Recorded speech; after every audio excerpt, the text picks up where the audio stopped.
Hey guys, Demolish134 here, and today we are taking a look at the Transformers Movie Deluxe Class Dreadwing. Now, this figure is based on one of the drone models from the Transformers movie game, and these guys in-game were notorious for being really annoying, but the toy is actually quite good. As you can see, he does transform into sort of a MiG sort of jet.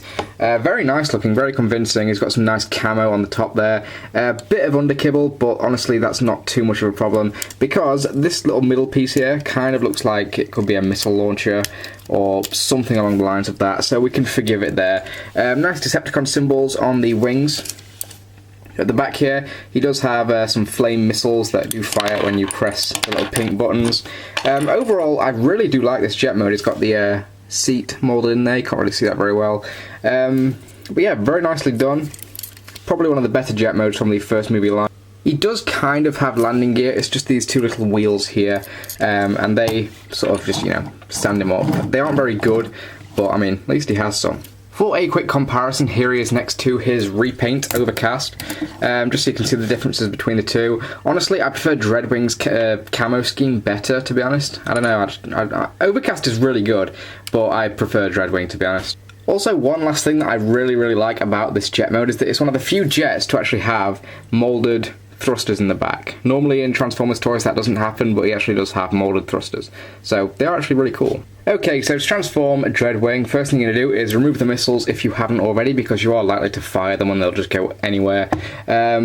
Okay, so next thing we're going to do, just sort of unpeg these pieces here and fold them down. Split the entire jet down the middle there. I'm going to take the thrusters here and just sort of pull them out and then swing them around, and these will become his arms. Then we can just bring these forward. Then we're going to come round to the wing here, and underneath is a little flap. You just want to push that out.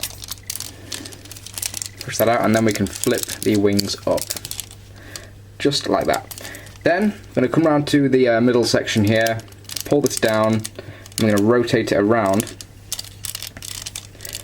unpeg the legs here. Now this figure did have a reputation for having very odd looking legs in robot mode.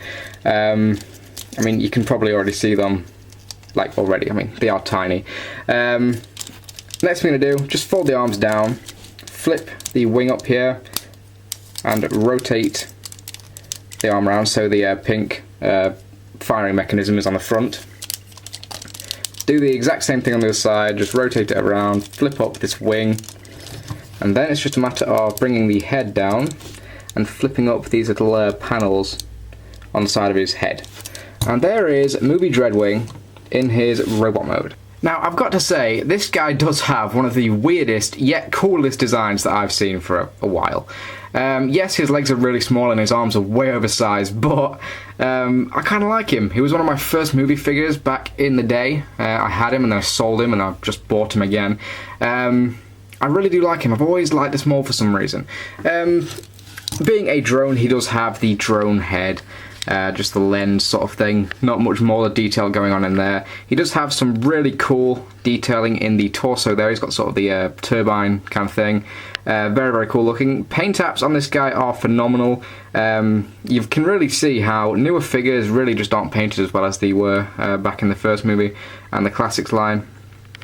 But yeah, very nice colours on him. Like I said earlier, I do prefer this colour scheme over Overcast's. Now in robot mode you can take the missiles and just put them in his hands, and you can give him kind of flamethrower things, which looks really cool. Also, one thing I forgot to mention is that you can actually pull out two sides of the jet to give him some little fingers or claws or whatever, so you can do that. Articulation is decent. He's got a ball jointed neck and he can also look up and down on a little hinge there. Ball jointed shoulders. He has a ball joint at the elbow here, and he can also bend sort of in and out. Full waist articulation. He can rotate 360 degrees. Bend up here at the thigh. Bend at the knee, and the feet do kind of pivot. That's really due to the transformation. So he does have fairly decent articulation, but just because of kind of his stature, he kind of looks weird in any other pose than just, standing regularly. I mean, seriously, look at those legs. Just for another quick comparison, here he is next to Overcast, just so you can see the two. Again, I do prefer Dreadwing's colour scheme, that's just my opinion, but Overcast is still really cool.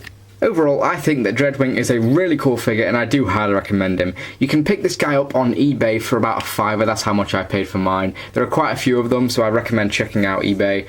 Not entirely sure about anywhere else though. But I got Dreadwing and Overcast for less than a tenner altogether, so bargain right there. Anyway, great figure, thank you for watching guys, and I will see you next time. Take care.